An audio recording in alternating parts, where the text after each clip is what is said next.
Hello and welcome to an episode of Atomic Vinyl Reviews. My name's Jacob and today we have a really special unboxing. Now they're always special, but today this is one of my holy grail figures. This is something that I've been searching for a very long time and it's eluded me for so long. I actually remember when I first found out about this figure, I almost didn't believe that it existed because there were no reviews of it, and there was no listings of it anywhere, not on eBay or even any of the Japanese auction sites. I couldn't really find it anywhere. And that's really bizarre because even the most elusive figures, you can often find them listed on eBay or some of these sites just at very, very stupid high prices. But this wasn't the case. This figure was just not sold anywhere. They did re-release it, however, recently, and I think this is a Godzilla store exclusive, although I may have seen it listed around in a few other places, like awesomecollector.com, I think, if I recall correctly.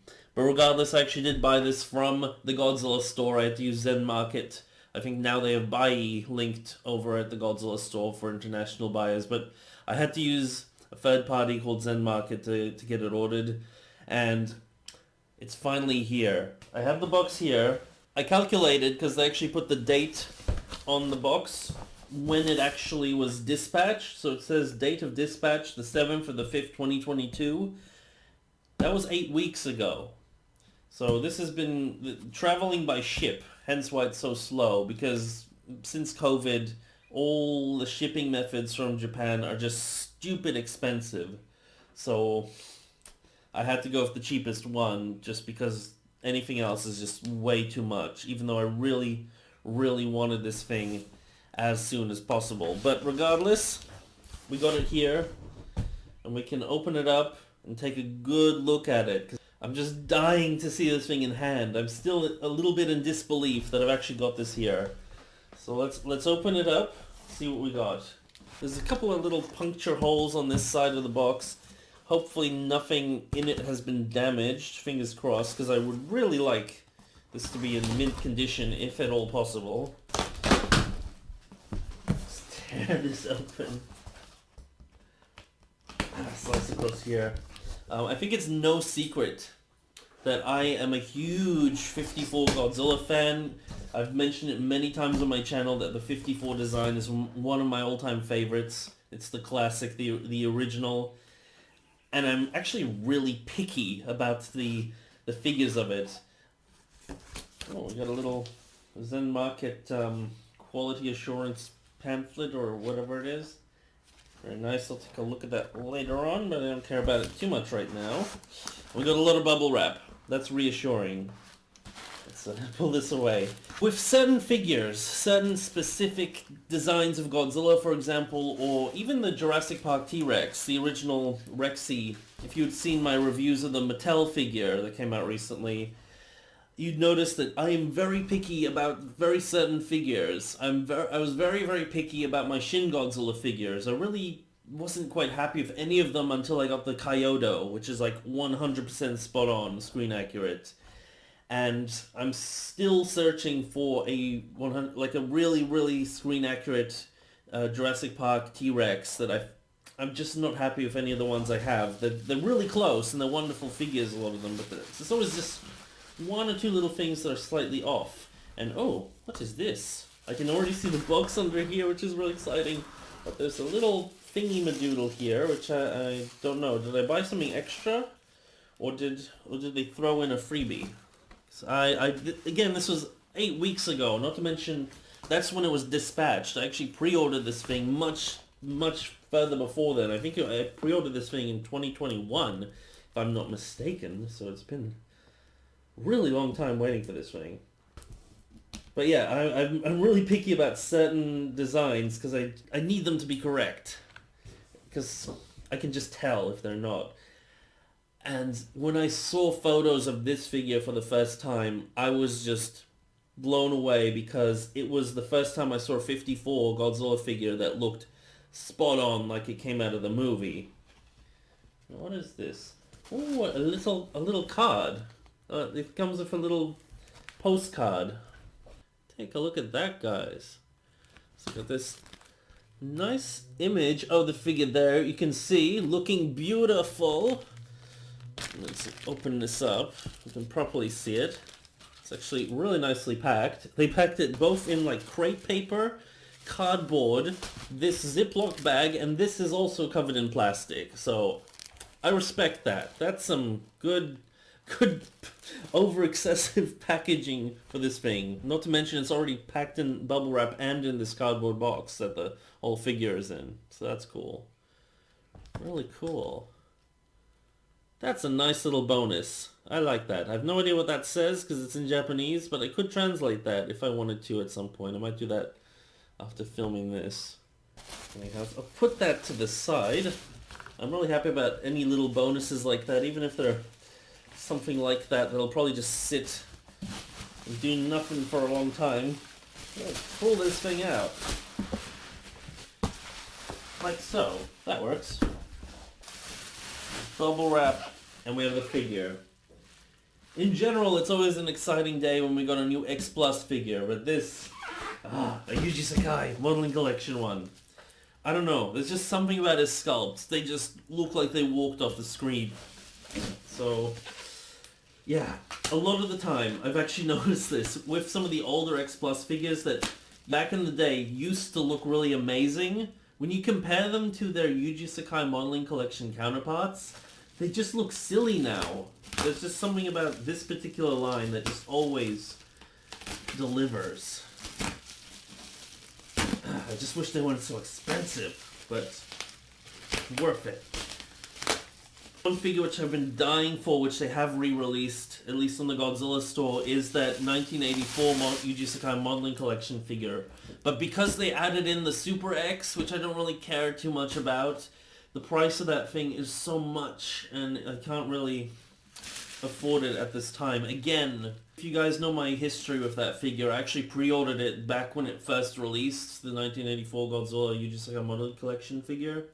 I pre-ordered it, but because it was during COVID times, by the time it actually released, the price jumped up really high because shipping costs were at an all-time high at that point, and I had to cancel because it's just not worth paying like $500 for, one xplus figure. It's just redonkulous. It's not even like a gigantic Series 1 or something like that. And it's been killing me ever since then because I've been wanting that figure so badly, and they've re-released it on the Godzilla store. They, at least last time I checked a couple of weeks back, it was still available, but I just couldn't do it. I don't have that kind of money.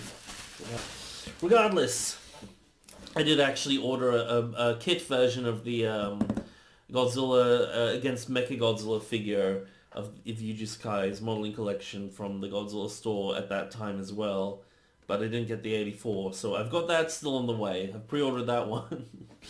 Anyway, that'll be a future video. But here it is. Oh, I can't believe it's here. That's sick. Okay. And like the box on this thing, this is not in black and white. The original figure was in black and white. This is a repaint, so it's in color. I don't mind that at all. I actually think that's going to be pretty damn cool for this figure. Even though most of my other 54 figures are actually done in grayscale. So, but it's always a refreshing thing to actually have a bit of variety in your Godzilla collection color-wise, because there's a lot of charcoal gray in there. And this one's going to be no exception, but at least the inside of his mouth and the teeth might be a little bit different looking. We'll see. Come on. Just cutting the tape along the back here, because these boxes always have a cool flipping out motion where they open up from the side and then the front kind of flips out. Alright, and I'll let you guys see them first. Well, relatively speaking. I mean, I'll see them before this video is even remotely ready to upload to you guys, so enjoy it. You guys get to see them theoretically first. Slice that, some more tape on the front, and there we go. What do you think? Is it in there? Let's see. There it is. Okay. There it is. Very wrapped up in plastic, which is great to see. Okay. I'm just going to pull out the whole big clamshell that we got in here and get to work, because we got to disassemble this thing. I might actually skip ahead because there's a lot of zip ties and stuff we gotta unravel. So I've unraveled most of the little wires that are holding this thing in, so he should just come out. There we go. Okay, we got our main Godzilla body, still covered in little bits of plastic, and we have our tail. Very nice. Okay. We'll pull off his boots and his glove and his head bag, and there's the face. Oh, I love that. That is really nice. Oh, his eyes even like silvery looking. That's cool. Oh, I'm glad this thing is actually the repainted version because I'm really digging the bone-colored teeth. That's a nice detail. It just adds so much life to this thing. Let's get these boots off. How do I get the taped on? This might be a little bit fiddly. But that's what knives are for. Get that.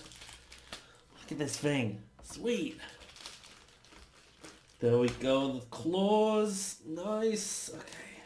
And just a little glove here. Will that slide off? Just about. Okay.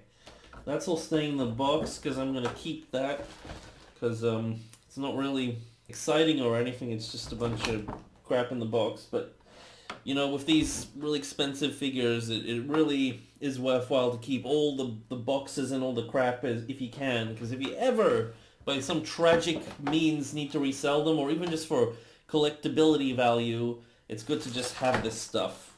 At least in my mind. I know some people just chuck their boxes, but I don't have the heart for that. Not that I necessarily have the room to actually keep the boxes either, but I still don't have the heart to actually chuck them.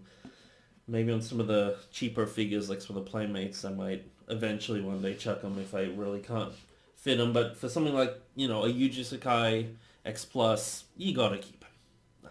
That's just my thing. Anyway, the figure itself. Oh, I love it.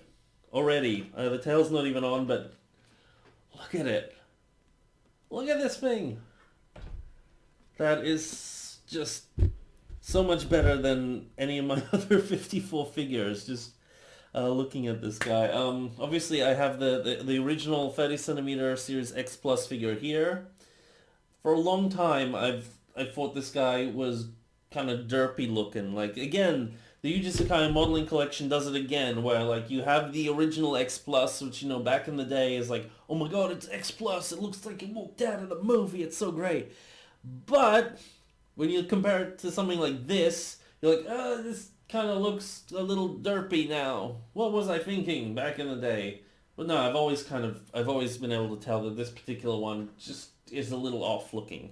But, I have a bunch of other ones here. I got the SH Monster Arts one, which is also sculpted by Yuji Sakai, and I've always said that this one is probably the best 54 sculpt out there on the market, aside from this figure, and I don't take that back at all. They look really, really similar because they're both really accurate, but the X Plus here, even closer, I'd say. The proportions and everything, and the fact that it's not, you know, cut up in a way to be articulated, so the sculpt is all, you know, together. It just really brings this thing to life, makes it look just like he did in the film. That's really cool. That's really nice. I'm gonna go off screen for a tad, and I'm gonna attach the tail actually, because we need to have this tail on. I have to see this guy in full.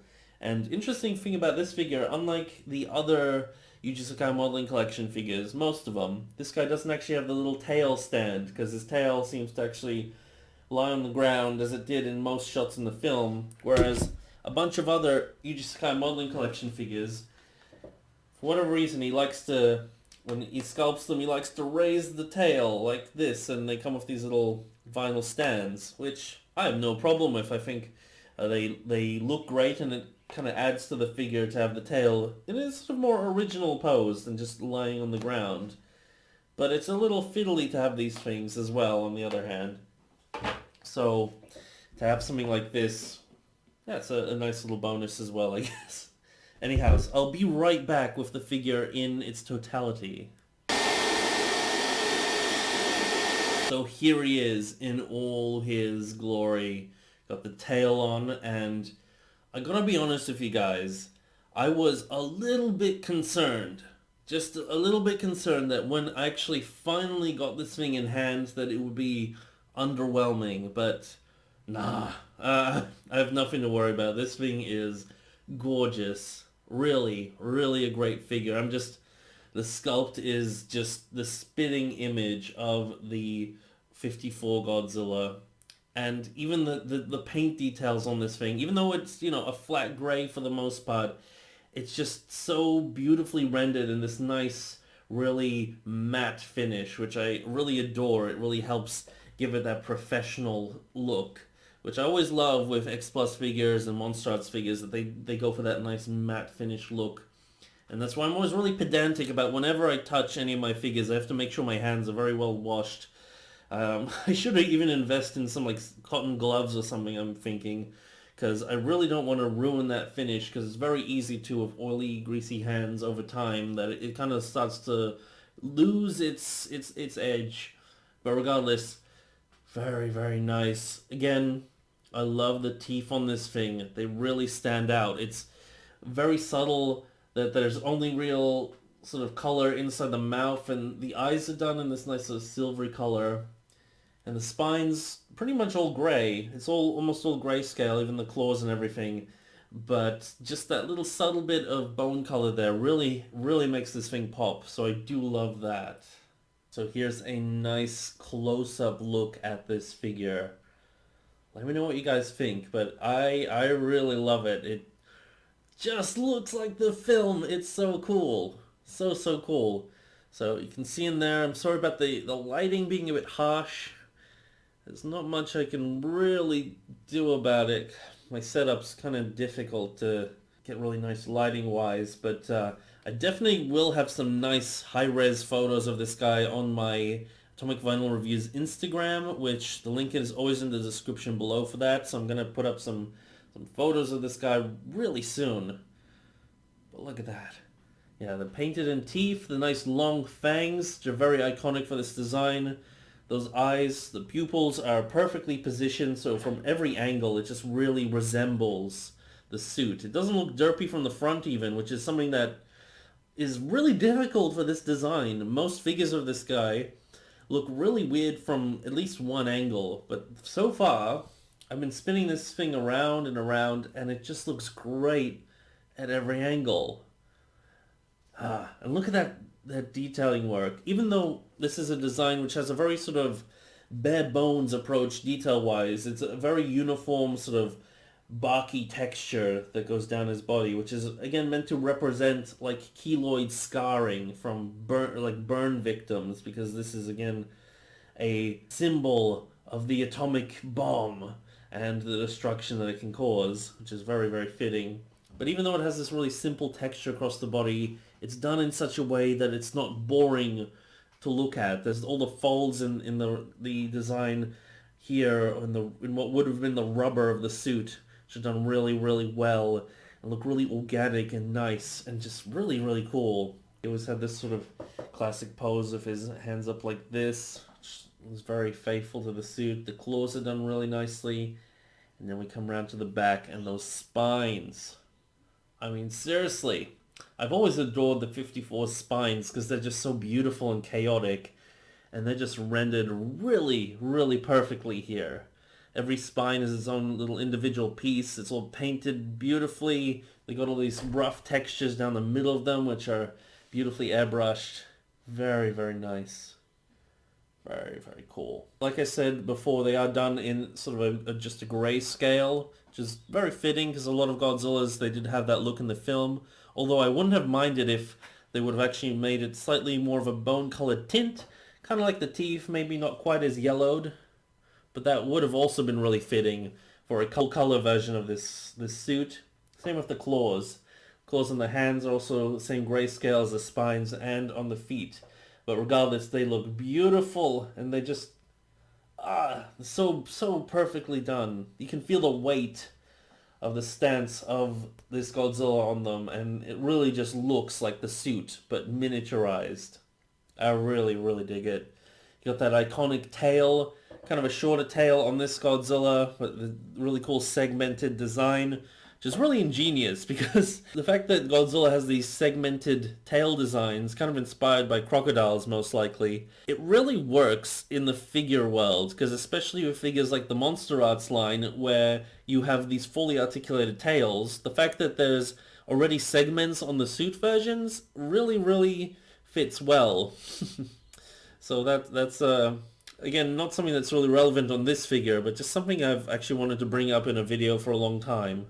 Under his feet though, it's actually kind of plain looking for a Yuji Sakai sculpt, because a lot of the time Yuji Sakai's figures, they do actually have detailing under here. It's just usually just a nice sort of roughness, but this is just smooth and flat, which is absolutely fine. No issue with that. And on this one we have some legal stuff, and we actually have Yuji Sakai's signature in there. Made in China, Plex, xplus, all that good stuff. Toho Co. 2018? So I guess that's when the original came out. So I've been hunting for one of these since probably 2019. Because I actually missed out on the original run of this thing, and ever since then I have been hunting for one of these things. So it's been, you know, not that long, but it's felt like a really long time, especially how elusive this figure has been. Just check that out. What a lovely little snout he has.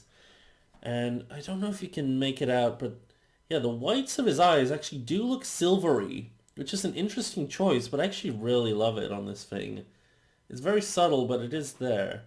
And yeah, the gradient to the teeth is great, and I don't really even know what to say about the sculpt, because it's just perfect. So I can sit here praising it, but I'm not really going to say anything new, so I'm just going to let you guys basically enjoy it for yourselves. But look at that, even just the folds under his chin there, all really great. Really cool. I wonder if they put in the little holes. I might have to actually look at it myself. Does he have... I mean, there's some things that could be interpreted as little holes on his neck, because the suit has like little holes where the actor could see through the suit. So Haruo Nakajima would be able to look through that suit and see where he was going, even though in practice it was probably barely anything that he'd be able to see. But the original suit did have little poked holes in there, but I'm not seeing anything that obvious on this one, so yes, it's down to interpretation whether they're there or not. But that's, again, such a minor thing that's not even visible in the film at all. Ah, that's so cool. So cool. I am gonna bring in a few other figures to compare to this one, because I actually have some really apt comparisons. So again, we have the original 30cm series xplus, and this one is a nice big chunky figure. I do really like that, but it's just, compared to this, it is night and day. Like, this one's shorter, and a lot of the Yuji Sakai Modeling Collection is a little bit shorter than 30cm. But this one's actually bigger than 30cm, I think, so there's quite a size difference. But regardless, the quality of these two is just self-evident which which one's better, I would say. This one's got a very... It's a charming figure, I'm gonna give it that, but it's just... This one's just got a fluidity to it, and it just... I love it. One figure that I really actually am glad I have in my collection is this guy here. It's a little derpy looking, but it's also a Yuji Sakai sculpt, and it is the Banpresto figure, the 1954 Godzilla by Yuji Sakai. And these actually are in a much closer scale than I was expecting. If we actually bring them in close like this one's only ever so slightly shorter, and detail-wise they're night and day, but you can really see, even proportion-wise, in a lot of the little details that this thing has, that you can kind of see the evolution of quality between these two figures, and like the craftsmanship. It's a really cool comparison, because they're almost identical in scale, so that's really interesting. From the front, this guy's... He looks a lot more derpy. His head looks a little thinner, a little smaller. His body looks a little wider, especially in that hip area. But it's not too different from this new xplus figure. Interesting. I'll give you guys a close-up view of their heads, actually. They are really similar, but especially since this guy's got the like block of teeth, which is like typical of like your Bandai vinyl figures. It's a little more cheaply made. The detail doesn't really translate over as much as this one, and they have a very different personality to them. So far, undeniably, the 54 Godzilla, but as you can see, this one's got that derpy eye thing going on that I was talking about that a lot of 54 Godzillas tend to have. Whereas this one, I really like the positioning of the pupils, because I find that from almost every angle, this guy is looking really nicely. He just doesn't look derpy. Although this one does have kind of the bonus of having that more like sideways look to his eyes, where it's kind of peering down sideways, which is kind of iconic to the character. But this guy is looking more forwards, which is actually much more similar to another figure that I need to compare this one to, which is that like really that fancy Bandai vinyl that they released a while ago. That being this figure here. So this is like the Bandai Premium poster color version of the 54 Godzilla, and I was really impressed with this thing. Not so much impressed with the price though, for, you know, the little size of figure that you get. But this was pretty much one of the better 54 sculpts out there on the market. So here we go, we got that Bandai Premium figure. He's got, you know, very similar look to him. But of course, this one being an X+, you can see a lot more crispness in the detail work. The size is obviously much bigger on the Yuji Sakai X+ here. And even just the face on this one looks a little bit derpier. I really like it. It's a very charming figure, but especially if you look at the spines, I think that's actually the weak point of this little figure here. They're about the right shape, but they're very soft looking. Even for a more Bandai vinyl type figure, this one's actually made of the same sort of hard vinyl that an X+ would be made of, so they definitely could have gone sharper with the detail work on the spines. These ones, so perfect. So nice. There's a nice little comparison between these two here. They are very similar, both really, really nice figures. This one's obviously a little bit simpler, a little bit slightly less crisp, like I was saying, but they both do a really great job. We have the Neca Godzilla 1954 figure, and I've actually made a pretty in-depth comparison video between this one and the SH Monster Arts figure of the 54 design, and in that video my main point was addressing all those people that seem to claim that this particular figure is so suit accurate because it looks more like a suit than like a creature, if that makes sense, because they put in all the folds and stuff. But I think those people are kind of insane, because this figure is so stylized and so cartoony looking that he is not suit accurate at all. I love this figure, by the way. I think he's charming as hell, and I adore this sculpt of this thing. But it's not suit accurate remotely. Like this, it's a night and day comparison between these two here. I don't know, maybe it's just me, maybe I'm the crazy one, but still. And finally, let's take a closer look between the actual Monster Arts one, which has, again, been my favorite 54 figure, and this brand new Yuji Sakai Modeling Collection figure. I love both of these figures. The sculpt is so gorgeous on both of them. In general, Monster Arts always have a really, really good track record with their sculpts. But this one, for the longest time, has probably been the best, most affordable way to get a really screen-accurate version of the 54 Godzilla into your collection. But I still prefer the X+, and I mean, it's not even this one's fault. They just had a bigger canvas to work with a figure of this size, so they could squeeze in more of that detail work. A lot of the stuff, like on the face, especially the teeth, the fact that he's got very well proportioned teeth is a big deal, because this little one here, the proportions of the face are slightly off, I would say. Again, it's probably one of the best looking 54 figures out there, regardless, but compared to this one, there's no comparison. I mean, the eyes are a little bit too big. Probably the eyes and the ears are just a touch too big on this 54. Monster Arts figure, and the teeth look a little chunky, especially the fangs at the front. And there's something about the jaw which looks a touch bit pointy, I would say. But, you know, a lot of it has to do with also the sculpt being altered to be cut up and actually allow articulation. So the back of the head had to be kind of streamlined a little bit for those joints around the neck and stuff like that. And just the fact that he's so small means that the teeth really couldn't be as finely done as they are on something like the xplus here. It's really nice to see these two and how similar they actually are, because the same quality of detail work really carries over to the Monster Arts. You can really see just that classic style that Yuji Sakai has and how he brings to life those sculpted details across the body.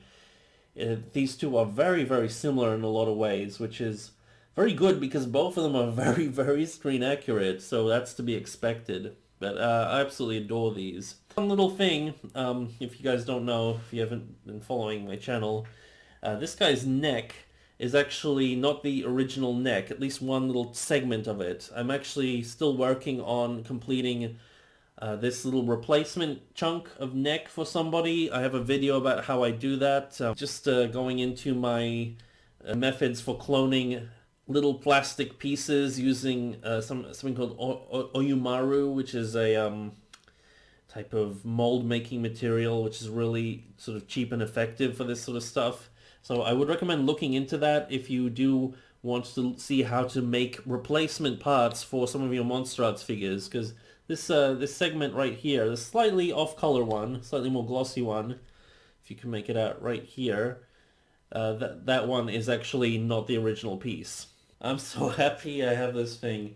And one thing I can do, and that I'll definitely have photos of on my Atomic Vinyl Reviews Instagram, is I love to do this sort of row of Godzilla figures, in particular the 54 design, because I have a lot of 54 figures in my collection. You know, even some little itty bitty ones, which I'm not even going to bother comparing to this thing because it's, you know, so small. But I have a bunch of them, so I like to put them in a row from smallest to biggest. The smallest being actually one even smaller than this that I have kicking around somewhere. And the biggest, of course, being the 30 centimeter one here. Although I would love to get my hands on one of the gigantic xplus figures, which is also sculpted by Yuji Sakai, if I'm not mistaken. But I still think that this 30 centimeter series one is more screen accurate. There's something about that one where I still think the eyes are a little too big on it. The ears are a little too big, and the neck might be a little too thin, and the body might be a little bit too thin on that big gigantic one. From what I've seen in pictures, I've never seen it in hand, obviously, but just from what I've seen, this one looks even more screen accurate, which is why I was just dying to get this one in particular. And it doesn't disappoint. So stay tuned for that if you follow the channel on Instagram. As far as this video goes, I'm probably going to leave it here because I don't know what else to say about this thing. I've just got nothing but praise for it. I really love it. Yeah, really great figure. So that is it for this unboxing video. I highly recommend this thing, obviously, and let me know what you guys think in the comments below. Do you think this is the most accurate 54 out on the market, or is there an even better figure? Because I find that hard to believe. But yeah, that is it for this one. I'll see you in one of my future videos, but until then, may all your vinyl be a rated vinyl. Over and out. Bye.